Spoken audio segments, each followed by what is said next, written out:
तो सही हो गया। हाँ, दिखा दिया मैं किसी ऑन करना था, वो मैंने वहाँ पे बिठा दिया। तो भाई यहाँ पर हमारे को अपना एक नया मॉड्यूल स्टार्ट करना है पीएचपी के नाम से, ठीक है। पीएचपी की जो हमारे पास स्टैंड फॉर होती है हाइपर टेक्स्ट प्री प्रोसेसर होती है, ठीक है। अभी ये पीएचपी क्या चीज़ है, किसके लिए काम करती है, तो इसके लिए हमारे पास इसका थोड़ा बहुत इंट्रोडक्शन यहाँ पर लिखा हुआ है, ठीक है। सबसे पहले यहाँ पर देखें भाई, हमारे पास क्लाइंट साइड स्क्रिप्टिंग लैंग्वेज, ठीक है। यानी कि भाई हमारे पास जो लैंग्वेजेस होती हैं वो टू टाइप्स की होती हैं। एक मेरे पास होता है सर्वर साइड लैंग्वेज, और एक मेरे पास होती है क्लाइंट साइड लैंग्वेज, ठीक है। क्लाइंट साइड लैंग्वेज जिसके अंदर भाई मेरे पास मेरी जावा स्क्रिप्ट आ जाती है और मेरे पास मेरी वीबी स्क्रिप्ट आ जाती है, ठीक है। इसके अलावा जो सर्वर साइड स्क्रिप्टिंग लैंग्वेजेस होती हैं उसमें हमारे पास PHP, Python, dot net, Java and node JS वगैरह आ जाती है, ठीक है। अब ये क्लाइंट साइड और सर्वर साइड दोनों में डिफरेंस क्या होता है भाई, देखिए हमारे पास जो क्लाइंट साइड लैंग्वेजेस होती हैं वो क्लाइंट के फ्रंट एंड के लिए काम करती हैं। यानी कि उनके पास जो भी डेटा होगा वो सिर्फ और सिर्फ कोडिंग के थ्रू ही क्या हो रहा होगा उसको दिखा रहा होगा। जबकि हमारे पास जो सर्वर साइड लैंग्वेजेस होती हैं, सर्वर साइड लैंग्वेजेस के अंदर जितना भी डेटा आता है वो आपके किसी ना किसी सर्वर के अंदर से, किसी ना किसी डेटाबेस के अंदर से आ रहा होता है, ठीक है। और क्लाइंट साइड की जो लैंग्वेजेस होती हैं वो हमारे पास स्टैटिक लैंग्वेजेस होती हैं, ठीक है। यानी कि आप अगर उसके जरिए कोई काम करते हो तो जो वेबसाइट आपको आज देखने को मिलती है वो वेबसाइट अगर आप 10 दिन के बाद खोलोगे तब भी वो वैसे के वैसे ही रहेगी। लेकिन अगर आप सर्वर साइड कोई लैंग्वेज के जरिए आप लोगों ने कोई काम करा हुआ है तो भाई उसके जरिए अगर आपने वेबसाइट बना दी तो वो वेबसाइट लाती है हमारे पास स्टैटिक, ठीक है। यानी कि उसके अंदर जो चीजें हैं ना आपको कोडिंग नहीं करनी पड़ेगी, बल्कि क्या करना पड़ेगा, सिर्फ उसको अपडेट करना पड़ेगा किसी ना किसी फॉर्म के थ्रू, ठीक है। उसको हम बोलते हैं बैकएंड, ठीक है। अब आपने जितना भी चीजें पढ़ी हैं सेमेस्टर 1 के अंदर वो आपने सिर्फ और सिर्फ फ्रंट एंड की चीजें पढ़ी हैं। बैकएंड के अंदर क्या चीज होती है, किस तरह से उसको हैंडल किया जाता है, वही सारे के सारे काम हमारे को हमारी पीएचपी की लैंग्वेज करके देगी, ठीक है। और एक बात मैं आपको बता दूं, पीएचपी हमारे पास फ्रंट एंड और बैक एंड दोनों के लिए काम करती है, ठीक है। आप इससे फ्रंट एंड भी करवा सकते हो, आप इससे बैक एंड का काम भी करवा सकते हो, ठीक है। इसके अलावा what is PHP? PHP is a server scripting language and powerful tool for making dynamic and interactive web pages. PHP क्या चीज है? हमारे पास सर्वर साइड स्क्रिप्टिंग लैंग्वेज है जो कि बहुत ज्यादा क्या है, पावरफुल टूल है। और ये करती क्या है, हमारे को डायनेमिक वेबसाइट्स वगैरह बनाकर देती है। स्टैटिक वेबसाइट्स और डायनेमिक वेबसाइट दोनों में डिफरेंस आपको मालूम है क्या होता है? क्या होता है बताएं, स्टैटिक वेबसाइट किसे कहते हैं? हाँ। अच्छा, इसके अलावा यहाँ पे लिखा हुआ है PHP is widely used free. यानी कि भाई देखिए अगर आप पीएचपी को यूज करोगे ना ये बिल्कुल फ्री है। इसके लिए आपको किसी भी चीज को परचेज वगैरह करने की जरूरत नहीं है। And efficient alternative to competitor such as a Microsoft SP dot net. यानी कि भाई हमारे पास जो पीएचपी है एक हमारे पास बहुत हाई लेवल लैंग्वेज है, माइक्रोसॉफ्ट डॉट नेट। उसका कॉम्पिटिटर है हमारे पास कौन? पीएचपी, ठीक है। लेकिन भाई देखें पीएचपी जो है ना पाकिस्तान के अंदर यूज होती है, लेकिन जो डॉट नेट है वो वर्ल्ड वाइड में यूज होती है, ठीक है। अगर आप पाकिस्तान से बाहर निकलो बोलो मुझे पीएचपी आके, भाई कोई इतना खास आपको रिस्पॉन्स नहीं मिलेगा, मिलेगा लेकिन वो खास नहीं मिलेगा। लेकिन अगर आपने डॉट नेट पढ़ी हुई है, आपको डॉट नेट आती है, तो भाई डॉट नेट का अलग ही क्या कहते हैं फ्रेमवर्क चलता है हमारे पास, ठीक है। इसके अलावा नीचे आ जाए, हम पीएचपी क्यों सीखें। अब मार जरा मेरे को पहला पॉइंट पढ़ के बताओ क्या लिखा हुआ है। PHP is a recursive acronym for PHP Hypertext Preprocessor. हाँ, क्या है इसका मतलब? भाई देखो पीएचपी हमारे पास रिकर्सिव यानी कि ऐसी चीज जो कि बार बार होती रहती है, चलती रहती है, ठीक है। मतलब उसको मेरे को बार बार लिखना नहीं पड़ेगा, एक दफा मैंने कोड क्या कर दिया, लिख दिया ना भाई। अब जहां पर मुझे वो कोड चाहिए मैं क्या कर दूंगा, उसको बस कॉल करूंगा। बिल्कुल इसी तरीके से कि आप लोगों ने देखा होगा कि वेबसाइट्स के अंदर आप लोग के पास जो वेबसाइट्स आए थे प्रोजेक्ट के अंदर, उसमें आप लोग के पास मेरे ख्याल से 15 से 10 पेज आए थे, ऐसा ही है। अब हर पेज के अंदर जो आपकी नेव बार और फूटर थी वो दोनों के दोनों हर पेज में क्या हो रहे थे, सेम सेम हो रहे थे। और मुझे क्या करना पड़ रहा था, हर पेज में जाकर उसको लगाना पड़ रहा था, ठीक है। लेकिन अगर आप पीएचपी यूज करो ना भाई, तो पीएचपी क्या करेगी, आपकी उस नेव बार को एक ही दफा बनाकर दे देगी। और जहां आपको उसकी जरूरत है पीएचपी क्या करेगी, बस वहां पर उसको कॉल करेगी। आपको बार बार कोड लिखने की जरूरत ही नहीं है, ठीक है। इसके अलावा यहाँ पर लिखा हुआ है PHP is a server side scripting language that is HTML is used to manage dynamic content, database, session tracking, build entire e-commerce websites। देखिए भाई पीएचपी जो है ना भाई हमारे पास एक ऐसी लैंग्वेज है जिसके अंदर हमारे पास हमारी डेटाबेस भी आ जाते हैं, हमारे सेशंस भी आ जाती हैं, हमारी ट्रैकिंग वगैरह भी आ जाती हैं। और ये करती क्या है, ई कॉमर्स वेबसाइट्स आप लोगों ने देखी होंगे ना, शॉपिंग की जो साइट्स होती हैं जहां पर हम अपनी चीजों को, प्रोडक्ट को परचेज वगैरह कर रहे होते हैं, उस तरह की साइट्स पे क्या कर सकती है, ये आपको काम करके दे सकती है, ठीक है। इसके अलावा इसमें कौन कौन से पॉपुलर यानी कि दो बहुत ज्यादा मशहूर डेटाबेस है उनके साथ ये अट्रैक्ट होती है, देखिए उसमें से हमारे पास MySQL, ये हम लोगों ने पढ़ चुके हैं, ठीक है, डेटाबेस हमारे पास है। इसके अलावा पोस्टिगर एसक्यूएल, ओरेकल हो गया, ठीक है, साइबेस हो गया, इन्फॉर्मिक्स हो गया, माइक्रोसॉफ्ट एसक्यूएल सर्वर, यानी कि ये जितने भी आप चीजें देख रहे हो भाई, ये सारे के सारे क्या है, हमारे डेटाबेस है, ठीक है। डेटाबेस क्या होता है, उसमें हमारे पास हमारा जितना भी इंफॉर्मेटिव का डेटा होता है वो क्या होता है, वहां पर हम क्यूरी बेस के जरिए सेव कर रहे होते हैं। PHP is plugin zippy is execution especially when compiled as an Apache module on the Unix side। यानी कि भाई देखिए हमारे पास जो PHP है ना, अगर आप PHP को यूज करना चाह रहे हो तो भाई उसके लिए आपने क्या करना पड़ेगा, इसकी जो जिप की एक्सटेंशन होती है जिसको हम बोलते हैं SDLC बोलते हैं, नहीं SDK बोलते हैं, क्या बोलते हैं, SDK, ठीक है। SDK क्या होता है, सॉफ्टवेयर डेवलपमेंट किट, ठीक है। अगर आप लोगों ने PHP को यूज करना है ना भाई, तो उसके लिए हमारे पास क्या होता है, उसका SDK यानी कि सॉफ्टवेयर डेवलपमेंट किट, उसको क्या करना पड़ेगा, मेरे को अपने सिस्टम के अंदर डाउनलोड करना पड़ेगा, क्योंकि PHP हमारे कंप्यूटर में मौजूद नहीं होती है। आपने लोगों ने कोई भी चीज करनी है तो भाई उसके लिए आपने क्या करना पड़ेगा, उसको पहले लाना पड़ेगा, ठीक है। लेकिन हमारे पास एक ऐसी चीज है जो कि क्या कर रही है हमारे को, PHP उसने हमारे को लाकर दे दी थी। वो कौन सी चीज थी हमारी, अपाची सर्वर। आप लोग का याद होगा, हम लोगों ने अपना जो जेम डाउनलोड करा था, जेम के अंदर मुझे क्या मिल जाती, मेरी PHP मिल जाती है। तो PHP को मेरे को अलग से डाउनलोड करने की जरूरत नहीं है, वो काम मेरे को ऑलरेडी जेम ने करके दिया हुआ है, ठीक है। इसके अलावा भाई यहाँ पर हमारे पास जो PHP को अगर आप लोगों ने सीखना है तो उसके लिए हमारे पास यहाँ पर कुछ रिक्वायरमेंट्स है कि आपको इन चीजों का आना बहुत जरूरी है। वो कौन कौन सी चीजें हमारे पास, HTML सबको आती है, कोई ऐसा तो नहीं जिसको नहीं आती। CSS सबको आती है। जावास्क्रिप्ट बेसिक, देखें एडवांस की बात नहीं कर रहे हैं यहाँ पर, किसकी बात हो रही है, बेसिक। बेसिक तो सबको आती है ना, वेरिएबल क्या होते हैं, फंक्शन क्या होते हैं, लूप क्या होते हैं, ऑब्जेक्ट्स क्या होते हैं, ये सब चीजें क्लियर है ना सबको भाई। नहीं क्लियर है तो कोई मसले की बात नहीं, यही सारी की सारी चीजें हमारे पास PHP के अंदर भी मौजूद है। आप किसी भी लैंग्वेज को उठा के देख लें, उसके अंदर के जो कॉन्सेप्ट्स हैं वो सारे के सारे क्या मिलेंगे आपको, सेम मिलेंगे। हर प्रोग्रामिंग लैंग्वेज के अंदर क्या होता है, हमारे पास वेरिएबल होते हैं। ऐसा नहीं है कि एक प्रोग्रामिंग लैंग्वेज में वेरिएबल है और दूसरे में उसको हटा दें, ऐसा पॉसिबल ही नहीं है, ठीक है। अच्छा, अब यहां पर जो है ना भाई, हमारे को PHP की जो एक्सटेंशन होती है वो क्या होती है हमारे पास, .php होती है। यानी कि अगर आप अपनी फाइल को सेव करोगे ना भाई, तो उसके लिए आपको क्या चीज चाहिए होगी, एक्सटेंशन लगानी पड़ेगी, ठीक है, .php करके। अगर आप लोग HTML का काम करते हैं तो भाई उसके लिए हमारे पास HTML की एक्सटेंशन क्या हुआ करती थी, .html। CSS के लिए क्या हुआ करती थी, .css।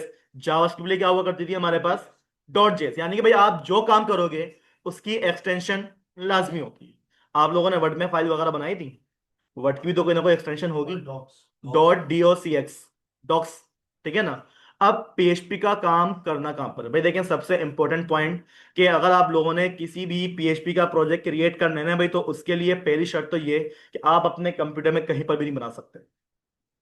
एक ऐसी स्पेसिफाइड जगह आपके पास मौजूद है, आपने अगर काम करना है ना भाई, तो PHP का काम आपने उसी जगह पर करना है। अब वो जगह क्या है, आप सबको याद होगा कि आप लोगों ने अपने अपने कंप्यूटर के अंदर जेम सर्वर डाउनलोड करा था। और जेम सर्वर मैंने आपको कहा था कि भाई आप या तो D में बनाना या फिर E में बनाना। C ड्राइव का मैंने आप लोग को मना करा था, वजह ये थी क्योंकि भाई हमारे पास अगर विंडो करेक्ट होती है ना, तो सबसे पहले C खत्म होती है हमारी, डी बच जाएगी, आपकी ई बच जाएगी। लेकिन अगर विंडो एक दफा करप्ट हो गई तो सबसे पहले क्या उड़ेगा, हमारा सी ड्राइव। और सी ड्राइव में हमारे पास क्या पड़ा होगा, हमारे बड़े बड़े प्रोजेक्ट्स पड़े हुए होंगे, सब कुछ बेकार हो जाएगा, ठीक है। तो आपको याद होगा कि मैंने अपना जो जेम सर्वर डाउनलोड करा था वो लोकल डिस्क ई में करा था, ठीक है। यहाँ पर देखिए मैं, मेरे पास एक फोल्डर बना हुआ है, ठीक है, ये वही फोल्डर है जो कि हम लोगों ने अपाची को डाउनलोड करते वक्त क्रिएट करा था। अब अगर आप इस फोल्डर के अंदर आ जाओ, तो इसमें जो है ना आपको मल्टीपल्स क्या मिल जाते हैं, फोल्डर्स एंड फाइल्स मिल जाती है, ठीक है। अब आप लोगों ने अगर PHP को काम में लाना है तो भाई PHP की पहली शर्त क्या है कि आपने यहां पर क्या मिलेगा, आपको एक फोल्डर मिलेगा htdocs नाम से, ठीक है। आप क्या करें, जरा अपने htdocs नाम के फोल्डर को जरा ओपन करें, और इसके अंदर भाई देखिएगा मेरे पास यहाँ पर जो है ना मल्टीपल क्या है, फाइल वगैरह बनी भी आ रही है, ठीक है। आपके पास भी सेम एज इट इज ये बना हुआ आएगा, ठीक है। अब जो भी आप लोगों ने काम करना है अपने PHP के प्रोजेक्ट से रिलेटेड, सारा का सारा काम आप लोगों ने इसी जगह पर करना पड़ेगा। ये ना बोलिएगा सर मैं क्या डॉक्यूमेंट में कर सकता हूँ, क्या मैं ड्राइव डी में कर सकता हूँ, नहीं कर सकते भाई।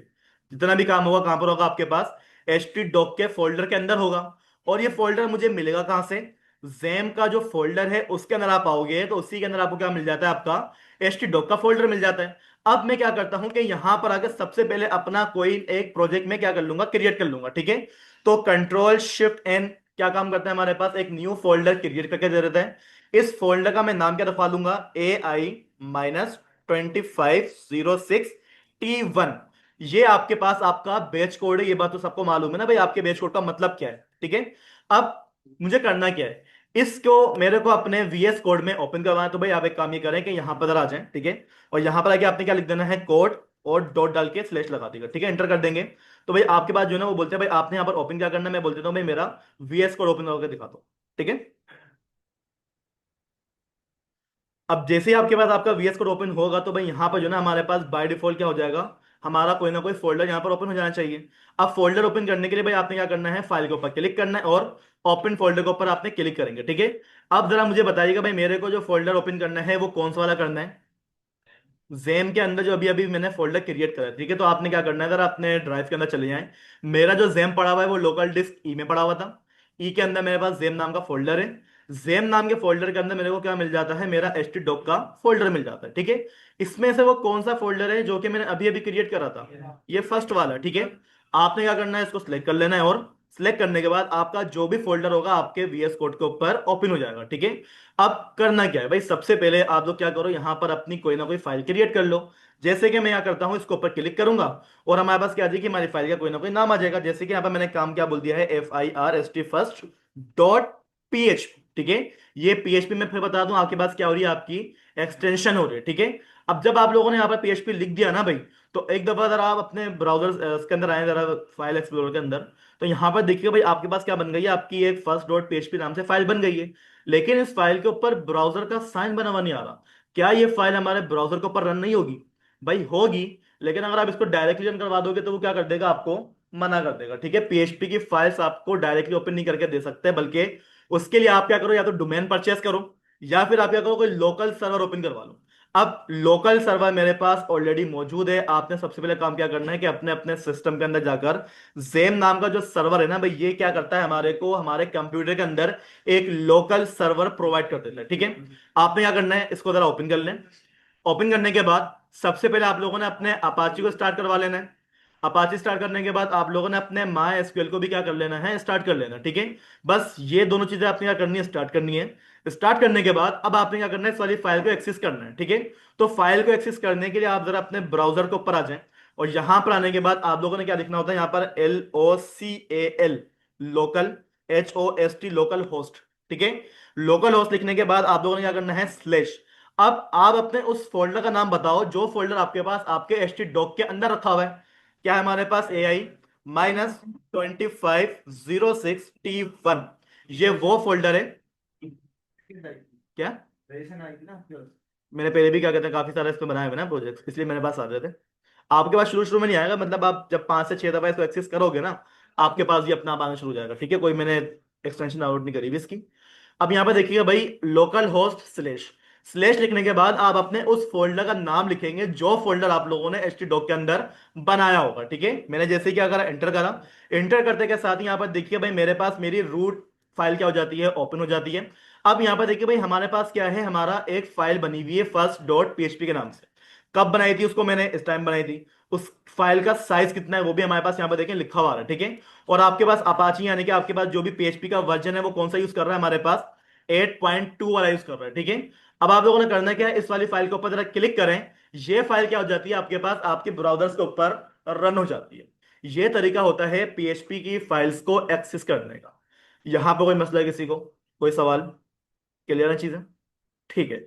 अब यहां पर कोड किस तरीके से लिखना है, क्या काम यहां पर होने वाला है, ठीक है। तो उसके लिए सबसे पहले आप क्या करो, अगर अपने अगेन विजुअल स्टूडियो कोड में आ जाओ, ठीक है। अब याद आप होगा आपको, जब भी कोई काम होता है उसका कोई ना कोई बेसिक स्ट्रक्चर तो होता है। HTML हम लोगों ने पढ़ी थी, HTML का भी क्या था, हमारे पास कोई ना कोई बेसिक स्ट्रक्चर था जिसके अंदर क्या हो रही थी, हमारे पास हमारी HTML परफॉर्म हो रही थी, ठीक है।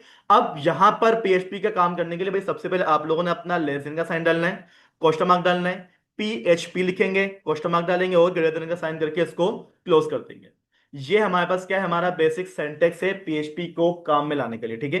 अब आप लोगों ने करना क्या है, देखें PHP के बाद आप लोग क्या कर दो, जरा यहाँ पर आकर इंटर कर दो।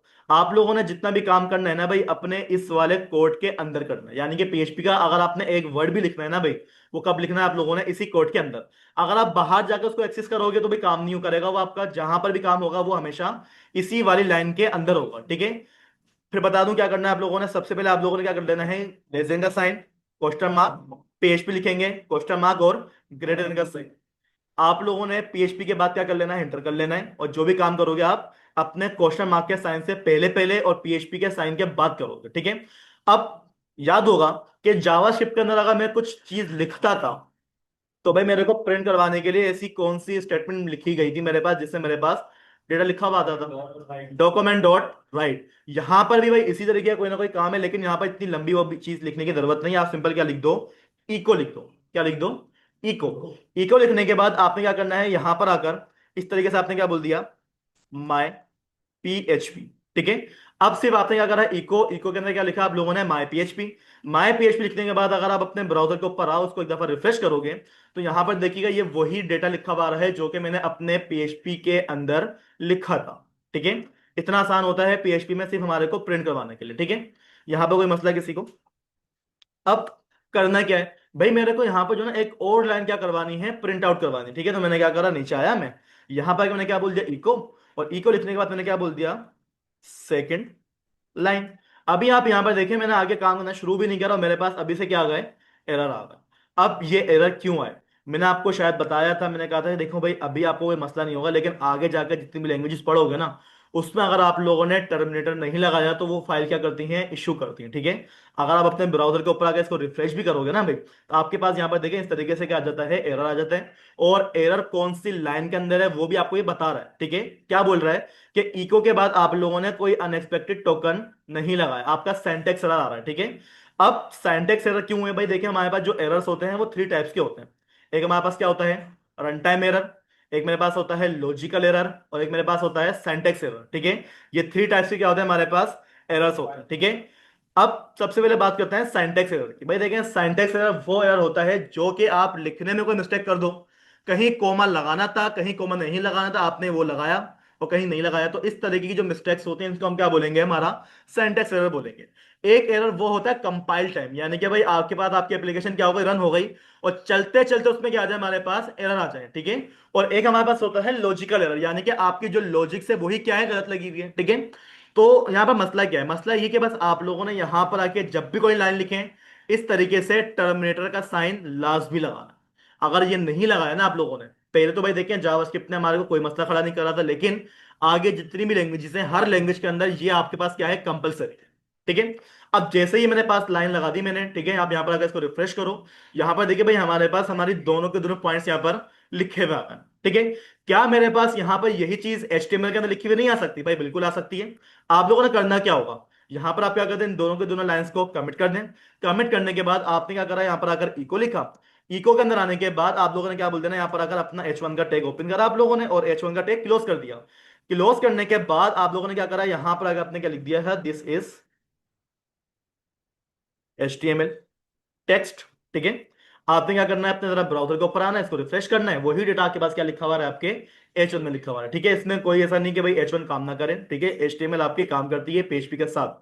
अब वेरिएबल्स, ठीक है, वेरिएबल्स क्या होते हैं, जैसे कि भाई हमारे पास डेफिनेशन बताने कोई वेरिएबल्स की, हाँ, अल्फा न्यूमेरिक डेटा को क्या करता है, वो किसी स्पेसिफिक पोजीशन के ऊपर स्टोर कर रहा होता है, ठीक है।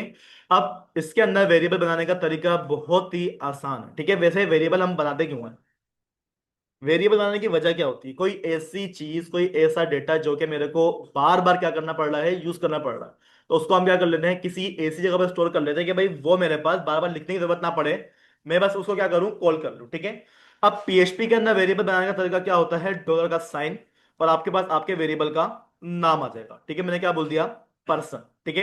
ये क्या हो गया, हमारे पास हमारा वेरिएबल डिक्लेयर हो गया। अब इस वेरिएबल को आपने क्या करना है, किसी डेटा को असाइन करना है, तो आपने क्या कर देना, इक्वल का साइन।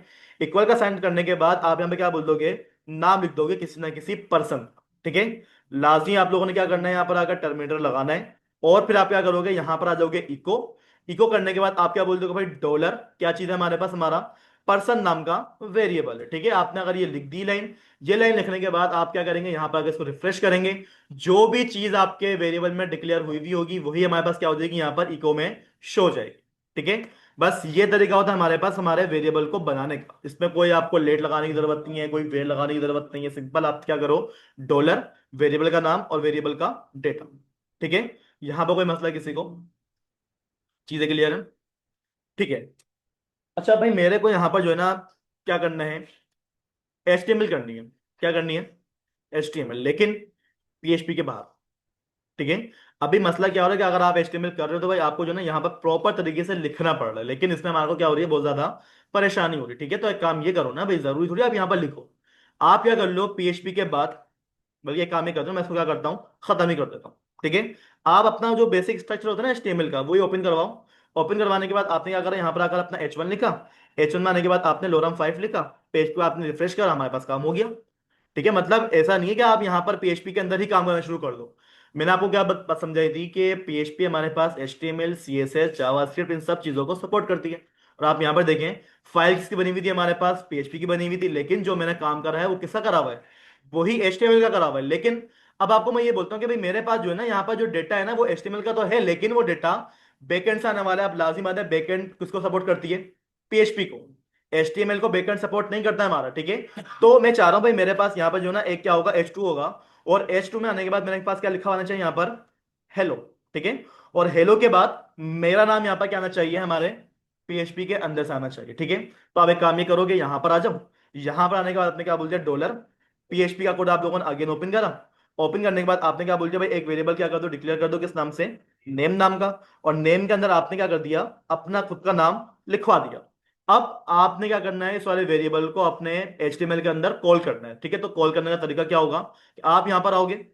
ठीक है। क्या करूंगा मैं, सबसे पहले इको कर दूंगा मैं। ठीक है, मैंने क्या करा, इको। इको करने के बाद मैं क्या बोल दूंगा, डॉलर नेम। अब पता है नुकसान क्या होगा, आपके सामने नुकसान, कुछ भी नहीं हुआ। इको डॉलर नेम, ये जो लाइन है HTML को पता ही नहीं क्या है। ये पता किसको है, PHP को पता है। ठीक है ना। तो यहां पर जो ना आप लोग अपनी PHP को डायरेक्टली असिस्ट कर ही नहीं सकते हो भाई। आपने क्या करना पड़ेगा, HTML के अंदर आ जाओ। H2 के अंदर आपने क्या करा, अपना PHP ओपन कर ली। ठीक है। और यहां पर आके आपने क्या करा, इको। इको करने के बाद आपने क्या बोल दिया, डॉलर नेम। अगर इसको मैं चला दूं, अब भी एक मसला आएगा, चेक करें जरा। वो क्या बोल रहा है, अनडिफाइंड वेरिएबल डॉलर नेम। कि आप मेरे को जो डॉलर नेम नाम का वेरिएबल बता रहे हो ना, ये वेरिएबल अनडिफाइंड है, मतलब मौजूद ही नहीं है। क्यों मौजूद नहीं है भाई, मैंने बनाया हुआ तो है ये वेरिएबल। क्या मसला है इसके अंदर ऐसा? हाँ बताओ दुलादी, क्या बोल रहे हो? तो बेटा यहाँ पर ये देखो ना, ये PHP के अंदर लिखा हुआ है मैंने, बाहर कहाँ से आ गया? कोई मुझे इसका मसला बताएगा, ऐसा क्यों कर रहा है वो? HTML के स्ट्रक्चर के बाहर कहाँ लिखा हुआ है, ये इसकी बात कर रहे हो? ठीक है, क्योंकि भाई मुझे बाहर लिखना पड़ेगा ना उसको, वो क्या है हमारे पास, PHP है। लेकिन वो ये बोल रहा है कि वेरिएबल बना हुआ ही नहीं है। मुझे बताएं इस पेज में लिंक क्या होगा? नहीं, मसला ये है कि आप वेरिएबल क्या कर रहे हो, पहले कॉल कर रहे हो। और वेरिएबल बन रहा कब है, बाद में। आपके पास आपका जो कंपाइलर होता है वो करता क्या है, लाइन ऑफ कोड को एक साथ नहीं पढ़ता, लाइन बाय लाइन क्या करता है, वो आपके कोड को पढ़ता है। आपका जब कंपाइलर चलता है तो भाई उसने क्या करा, सबसे पहले इस लाइन को पढ़ा, फिर उसने इस लाइन को पढ़ा। जब वो यहां पर आया ना भाई, उसने क्या बोला कि क्या कर दो, इको कर दो हमारे PHP के वेरिएबल को। लेकिन PHP का वेरिएबल तो बना ही नहीं था। ठीक है। फिर उसने क्या करा, जब वो नीचे आया ना वेरिएबल, उसने देखा बाद में बना हुआ है। तो उसने क्या बोल दिया कि भाई पहले ही यहाँ पर क्या कर दिया, आपको एरर शो करवा दिया कि अनडिफाइंड वेरिएबल। इसका सीधा सीधा हल ये है कि आप क्या करोगे, अपना जो भी PHP का काम है ना भाई, HTML के स्ट्रक्चर से पहले पहले करना। ठीक है। अब यहां पर देखा होगा क्या, कंपाइलर आएगा, वो क्या करेगा, देखो वेरिएबल डिक्लेयर हो गया। अब जब वो HTML की लाइन के अंदर आएगा ना, फिर वो देखेगा यार मुझे क्या करना है, नेम नाम के वेरिएबल को इको करवाना है। अब जब आप अपने पेज पे जाके चेक करोगे, किसी भी किस्म का कोई एरर है ही नहीं आपके पास। क्यों? क्योंकि भाई आपके पास आपका जो भी डेटा था वो पहले डिक्लेयर हो चुका था। ठीक है। अगर आप लोगों ने PHP को पहले करा हुआ है, HTML को बाद में करा हुआ है, तो सबसे अच्छा तरीका यही होता है। लेकिन कोई ऐसा रेयर केस आ जाए कि आपको PHP बाद में करने की जरूरत पड़ जाए, हमारे को पड़ेगी आगे जाकर, तो भाई उस सूरत में हम क्या करेंगे, इसको आगे जाकर काम में लेकर आएंगे। ठीक है। फिलहाल HTML में PHP कैसे करनी है, और PHP के अंदर HTML कैसे करनी है, बात क्लियर है सबको? ठीक है। अब आपको मैं ये बोलता हूँ कि भाई मेरे पास यहाँ पर जो है ना एक वेरिएबल और बना हुआ है, किस नाम से, ग्रीन नाम से। या फिर काम ही करो, कलर नाम से क्या कर लो, अपना वेरिएबल डिक्लेयर कर लो। ठीक है। अब वेरिएबल के अंदर आके मैंने क्या बोल दिया, ग्रीन। ठीक है। मैं ये चाह रहा हूं कि भाई मेरे पास ये जो ग्रीन कलर है ना, वो मेरे पास मेरे ये लोरम के अंदर पास हो जाए। तो आपने क्या करना है, डॉलर, क्या लिखूं बताओ, भाई आपको लाजमी बात है पीएचपी खोलनी पड़ेगी, क्योंकि आप जो काम कर रहे हो पीएचपी का काम करने की कोशिश कर रहे हो, ठीक है। तो सबसे पहले हम क्या बोल देंगे, हमारा पीएचपी का स्ट्रक्चर, ठीक है। आप लोगों ने उसको ओपन करा, ओपन करने के बाद अब मुझे क्या करना है, मैं अगर यहाँ पर आकर लिख दूं इको डॉलर, क्या लिख दूं यहाँ पर अगर मैं अपना कलर, तो आपको लगता है कि कलर अप्लाई हो जाना है हमारा? क्यों नहीं होगा, वो भी तो बताएं मेरे को जरा। एट्रीब्यूट के अंदर है क्या, उसके अंदर लिख दिया आपने। क्या? एट्रीब्यूट के अंदर लिखा, बॉडी के अंदर लिखा, जो आपने पीएचपी जो तो बॉडी के अंदर लिखा है। आप ये बोलो कि इसको मैं ऐसे हटाऊं, नहीं, हटा दूं? बॉडी के अंदर, चलो उसको हटा दिया मैंने, कहाँ पर दे दूं? बॉडी के अंदर H1 की बॉडी? H1 की एट्रीब्यूट के बाद बॉडी। भाई मैं कलर करना चाह रहा हूँ H1 को, मैं कलर करना चाह रहा हूँ H1 को, मैं बोल रहा हूँ अगर ग्रीन है ना भाई, ग्रीन कलर हो जाए हमारे पास ये लोरम का। वही तो आपको बोल रहा हूँ मैं, देखो आप क्या करवा रहे हो, आप लोग बोले सर यहाँ पर डायरेक्टली ओपन करें काम कर दें भाई, ये आप क्या कर रहे हो, सिंपल लिखवा रहे हो। ये कलर अप्लाई थोड़ी होगा हमारे पास, आप खुद देखो, अगर मैं इसको रिफ्रेश कर दूं अप्लाई हुआ हमारे पास? नहीं। अप्लाई कब होगा, जब आप लोगों ने अपना स्टाइल नाम का एट्रीब्यूट ओपन करा हुआ होगा, और यहां पर आके हमारे पास जो प्रॉपर्टी होती है उसका नाम क्या होता है हमारे पास, COLOR, कलर। और कलर के अंदर आके बाद जो यहाँ पर कोटेशन लिखी हुई है, यहां पर आके आप क्या करोगे, अपना पीएचपी का कोड लिखोगे। अब ये तरीका क्या है हमारे पास, बिल्कुल सही है, ठीक है। अब आप यहाँ पर आओ, इसको रिफ्रेश करो, हमारे पास हमारा वो जो भी H1 था वो किससे अप्लाई हो गया, हमारे पास ग्रीन कलर से हो चुका है। अब जब भी आप लोगों ने कोई चेंजेस करनी होगी ना, आपको बार बार यहाँ पर लिखने की जरूरत नहीं है। आप क्या करोगे, सिंपल यहाँ पर आओगे, क्या लिख दोगे, रेड। जहां जहां आप लोगों ने ये वेरिएबल कॉल करा हुआ होगा ना, उस जगह पर क्या हो जाएगा, आपका कलर अप्लाई हो जाएगा, ठीक है। कोई मसला है यहाँ पर किसी को? क्लियर है चीजें? चलें, अब यहाँ पर क्या करना है हमारे को, करना ही है कि भाई मेरे को जो है ना यहाँ पर डेटा की टाइप मालूम करनी है। क्या मालूम करनी है? टाइप ऑफ डेटा टाइप्स, ठीक है ना। आपको याद होगा भाई हमारे पास डेटा टाइप्स कौन कौन सी होती हैं, इंटीजर, स्ट्रिंग, बूलियन, अनडिफाइंड, ये सारी की सारी चीजें क्या है, हमारी डेटा की टाइप्स, ठीक है। अब अगर आपको मैं बोलूं भाई मेरे पास यहाँ पर इंटीजर लिखा हुआ है, तो आप कैसे बताओगे सर वाकई में इंटीजर है ये? टाइप ऑफ देखो भाई टाइप ऑफ जावास्क्रिप्ट में काम करता है, ये पीएचपी है।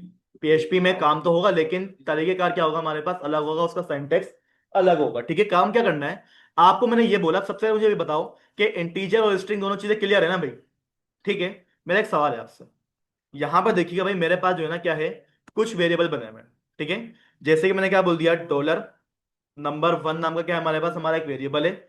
इसके अंदर क्या लिखा हुआ है मैंने, 5 लिखा हुआ है, ठीक है। डॉलर नंबर टू नाम से क्या है हमारे पास, हमारा एक और वेरिएबल है, इसके अंदर क्या लिखा हुआ है हमारे पास, 5 लिखा हुआ है, ठीक है। अब अब्दुल मालिक, मुझे जरा ये बताना, अगर मैं इसको ऐसा कर दूं, नंबर वन प्लस कर दूं डॉलर नंबर टू नाम के वेरिएबल के साथ, तो मुझे बताएं कि भाई मेरे पास यहां पर क्या शो होने वाला है। आंसर क्या शो होगा मेरे पास?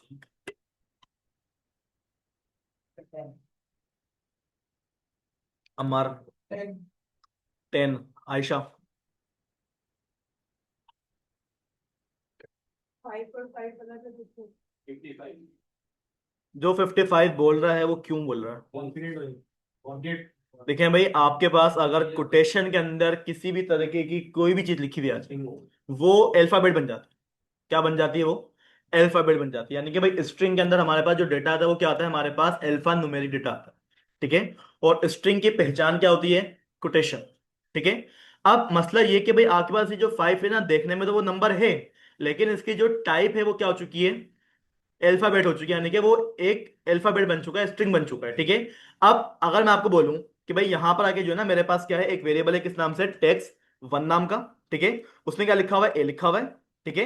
एक मेरे पास वेरिएबल और है किस नाम से, टेक्स्ट टू नाम का, उसमें क्या लिखा हुआ है हमारे पास, ए लिखा हुआ है, ठीक है। और अगर आप यहां पर क्या कर दो, इसको इको करवा दो, किसको इको करवा दो, डॉलर टेक्स्ट वन क्या हो जाए हमारे पास, प्लस हो जाए डॉलर टेक्स्ट नंबर टू के साथ, क्या हमारे पास ये ए का स्क्वायर बन जाएगा? कभी भी नहीं बनेगा। वो क्या करेगा, आपके पास पहले ए वाला ए लिखा हुआ आ जाएगा, फिर क्या कर देगा, उसको वो कॉन्केटिनेट कर देगा, यानी कि वो जोड़ देगा, प्लस नहीं करेगा वो। आप खुद देखें यहां पर हमारे पास जो आंसर आ रहा है वो क्या आ रहा है हमारे पास, string plus string, line number 11, यहां पर। क्यों? क्यों बताएं? एक काम नहीं करो, उसको पहले हटाओ, कमेंट करो। पहले अपने इसको पर नंबर को, ठीक है। यहाँ पर देखिए भाई हमारे पास क्या है आंसर, 10 आ गया। क्यों? यहाँ पर मसला है ये, वो आपको बोलता है मैं आपकी डेटा टाइप चेक करूंगा ही नहीं। ये काम हमारे पास जावास्क्रिप्ट में हुआ करता था, लेकिन यहाँ पर ये काम नहीं होगा भाई, ठीक है ना। अगर आप लोगों ने नंबर डायरेक्टली इसमें लिखा हुआ है, इस तरह लिखा हुआ है, तब भी वो क्या कर देगा, आपको प्लस करके दे देगा। अगर आपके पास यहाँ पर लिखा हुआ है तब भी वो क्या कर देगा, आपको प्लस करके दे देगा। चलो, अब बात हमारी ये हो रही थी कि भाई हमारे पास डेटा की टाइप्स क्या होते हैं, ठीक है। सबसे पहले मैंने क्या बोल दिया, इंटीजर क्या है हमारे पास, हमारी एक डेटा की टाइप है। एक मेरे पास क्या होती है, मेरी स्ट्रिंग होती है, ठीक है। और एक मेरे पास क्या होता है, मेरा बुलियन होता है, ठीक है। अब ये जो तीनों के तीनों टाइप्स हैं, इनको हम चेक कैसे करेंगे। सबसे पहले आपने क्या करा, एक वेरिएबल डिक्लेयर करा, किस नाम से, नंबर नाम से कर दो, ठीक है, नंबर 1। और नंबर 1 के अंदर मैंने क्या स्टोर करवा दिया है, 34। अब अगर मैं क्या कर दूं, इसको डायरेक्टली इको कर दूं, इको मैंने किसको कर दिया, $नंबर 1 नाम के वेरिएबल को। अब ये बात तो आपको मालूम है भाई, इको में जिसको करूंगा वो चीज हमारे पास एडिट लिखे हुए आ जाएगी, लेकिन मैं ये चाह रहा हूं इसकी डेटा की टाइप लिखी हुई आ जाए, ठीक है। तो भाई उसके लिए आप लोगों ने जो है ना, ये इको विको करने की जरूरत नहीं है, बल्कि हमारे पास यहाँ पर क्या होता है, var अंडरस्कोर डंप। क्या करता है हमारे पास ये, हमारा जो भी वेरिएबल की इंफॉर्मेशन है वो क्या कर देगा, हमारे को बता देगा, ठीक है। मैंने क्या बोल दिया, $नंबर 1। ये क्या हमारे पास हमारा एक वेरिएबल है। अगर आप यहां पर आ जाओ, पेज को रिफ्रेश कर दो, यहां पर वो आपको क्या बोलता है, इंटीजर। उसकी टाइप क्या हमारे पास, इंटीजर है। और नंबर क्या लिखा है उसमें, हमारे पास 34 लिखा हुआ है, ठीक है। अगर आप यहां पर आ जाओ, इसको चेंज कर दो, मैंने सिंपल यहां पर क्या लिखवा दिया है, 4 लिखवा दिया, ठीक है। अब अगर आप यहां पर आओ तो भाई यहां पर हमारे पास क्या लिखवा जाता है, हमारा 4 लिखवा जाता है, ठीक है। यानी कि var_dump, ये क्या काम करता है, आपके वेरिएबल की टाइप्स को बता देता है, ठीक है। इसी तरीके से फिर मैं क्या करता हूं, यहां पर इसको कमिट करा मैंने। कमिट करने के बाद फिर मैंने क्या करा, जरा नीचे आ जाए और यहां पर आके $टेक्स्ट नाम का मैंने क्या करा, अपना एक वेरिएबल डिक्लेयर करा। और यहां पर आके मैंने क्या लिखवा दिया, XYZ, ठीक है। और फिर मैंने क्या करा, यहां पर आकर var_dump। और डम के अंदर मैंने क्या बोल दिया भाई, आप एक काम ये करो, हमारा जो भी टेक्स्ट नाम का वेरिएबल है ना भाई, अब उसके अंदर नंबर लिखा हुआ हो तब भी शो करना। अगर उसमें हमारे पास क्या लिखा हुआ हो, डेटा लिखा हुआ हो, यानी कि अल्फाबेट लिखा हो, तब भी मेरे पास शो करना। वो क्या बोलता है, string 3 XYZ। ये 3 क्या चीज है भाई, ये आपके लेंथ है, करेक्टर्स ऑफ लेंथ, ठीक है। यानी कि आप ये देखें, जो स्ट्रिंग थी हमारे पास, वो डेटा टाइप उसने मुझे बता दी। अब उस स्ट्रिंग के अंदर उसकी लेंथ कितनी है, 3, यानी कि XYZ। ये कितने अल्फाबेट लिखे हैं हमारे पास, 3 लिखे हैं। तो भाई मेरे को क्या करता है, वो उसकी लेंथ भी बता देता है, ठीक है। और अगर मैं आपको ये बोल दूं कि भाई आप एक काम ये करो ना, कि यहाँ पर अगर प्रॉपर एक नाम लिखवा दो, जैसे कि मैंने अपना नाम लिख दिया यहाँ पर, अगर इब्राहिम, इब्राहिम लिखने के बाद मैंने अपने पेज को रिफ्रेश करा, तो यहाँ पर देखिए इब्राहिम का नाम लिखा हुआ आया। और इब्राहिम के अंदर जितने भी नंबर ऑफ करेक्टर्स थे वो मेरे पास यहाँ पर क्या हो रहे हैं, काउंट होकर आ रहा है, ठीक है। ये तरीका क्या होता है हमारे पास, हमारे डेटा की टाइप्स को चेक करने का, ठीक है। इसके अलावा एक टाइप हमारे पास और भी तो होती है, क्या होती है वो, ट्रू और फॉल्स, ठीक है। अब यहां पर देखिए भाई हमारे पास क्या आ रहा है, एरर आ रहा है, क्यों,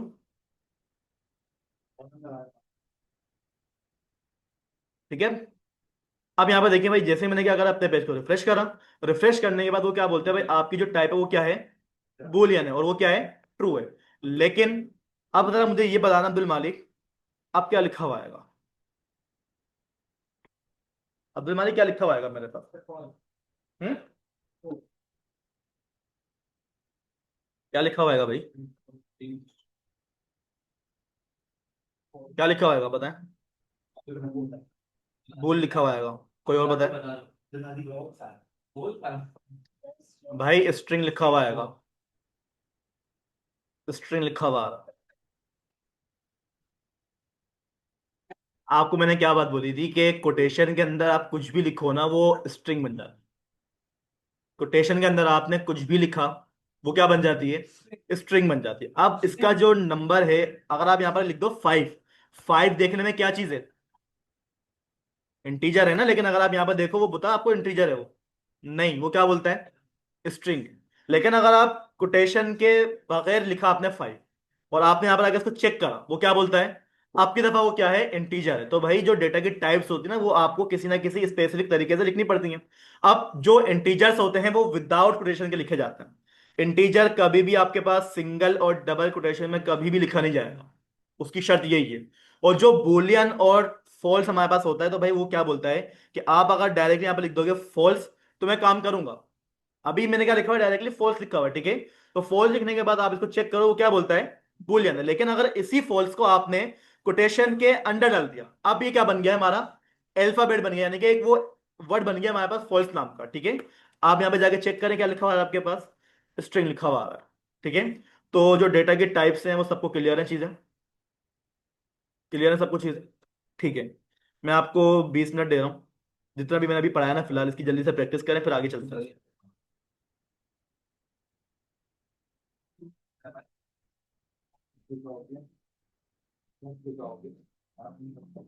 और भाई अपने अपने लैपटॉप आप लोग डेली लेकर आएंगे, ठीक है ना, क्योंकि